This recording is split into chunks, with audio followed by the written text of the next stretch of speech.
एक संत थे माधवदास जी, जो भगवान श्री कृष्ण के प्रति सखा रूप का भाव रखते थे। प्रभु भी नित्य शाम को माधव जी के साथ बैठकर खूब बात किया करते थे। एक दिन प्रभु आए। माधवदास ने देखा प्रभु बहुत उदास हैं।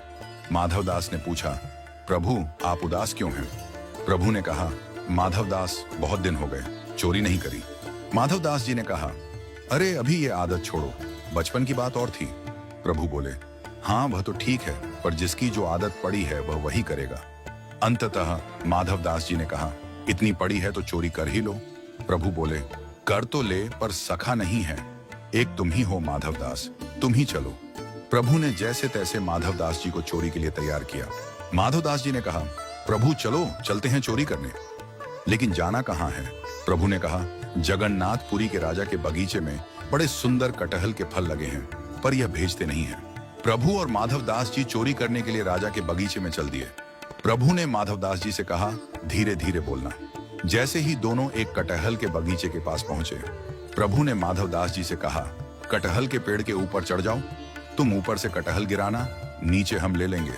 अब माधवदास जी जोर से बोले, कन्हैया इस पेड़ पर चढ़े या उसे पेड़ पर। इतने में बगीचे का माली जग गया। उसने सुना और उसने कहा, मैं बताता हूं किस पेड़ पर चढ़ना है, अभी आता हूं, रुको जरा। भगवान ने कहा, मैंने कहा था धीरे धीरे बोलना, जोर से नहीं बोलना। माधवदास बोले, अच्छा ठीक है प्रभु। बगीचे का माली आया। तब तक माधवदास जी और प्रभु जी एक पेड़ के पीछे छुप गए और माली पुनः सो गया। पुनः प्रभु ने माधवदास जी से कहा, इस पेड़ पर चढ़ो और धीरे बोलना। माधवदास जी पेड़ के ऊपर चढ़ गए। भगवान ने कहा, ऊपर से कटहल तोड़कर गिराना, नीचे हम पकड़ लेंगे। माधवदास जी ने जोर से पूछा, प्रभु ये वाला कि यह वाला?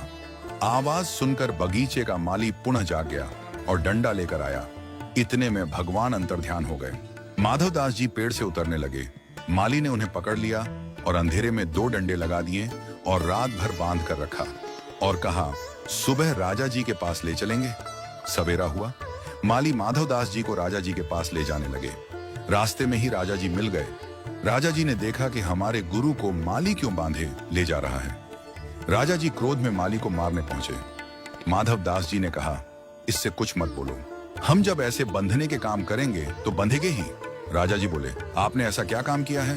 माधवदास जी बोले, चोरी। राजा बोले, आपने चोरी क्यों की? माधवदास जी बोले, कुसंग में पड़कर सब कुछ करना पड़ता है। राजा साहब बोले, किसका कुसंग?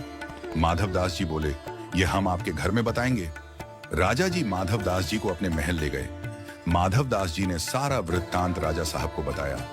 सारी बात जानकर राजा साहब जी के नयन सजल हो गए, हृदय रोमांचित हो उठा एवं तुरंत ही राजा साहब ने पूरा का पूरा बगीचा श्री जगन्नाथ जी के नाम कर दिया।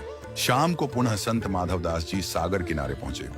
वहां भगवान प्रकट हुए। भगवान ने माधवदास जी से पूछा, और संत जी रात कैसी कटी? संत माधवदास जी बोले, हम तो पिटे, रात भर बंधे रहे और आप तो अंतर्ध्यान हो गए, लेकिन एक भी कटहल नहीं ला पाए। हमें देखिए, हम तो पूरा का पूरा बगीचा ही आपके नाम करा लाए हैं। कहते हैं आज भी वह बगीचा श्री जगन्नाथ जी के नाम पर है।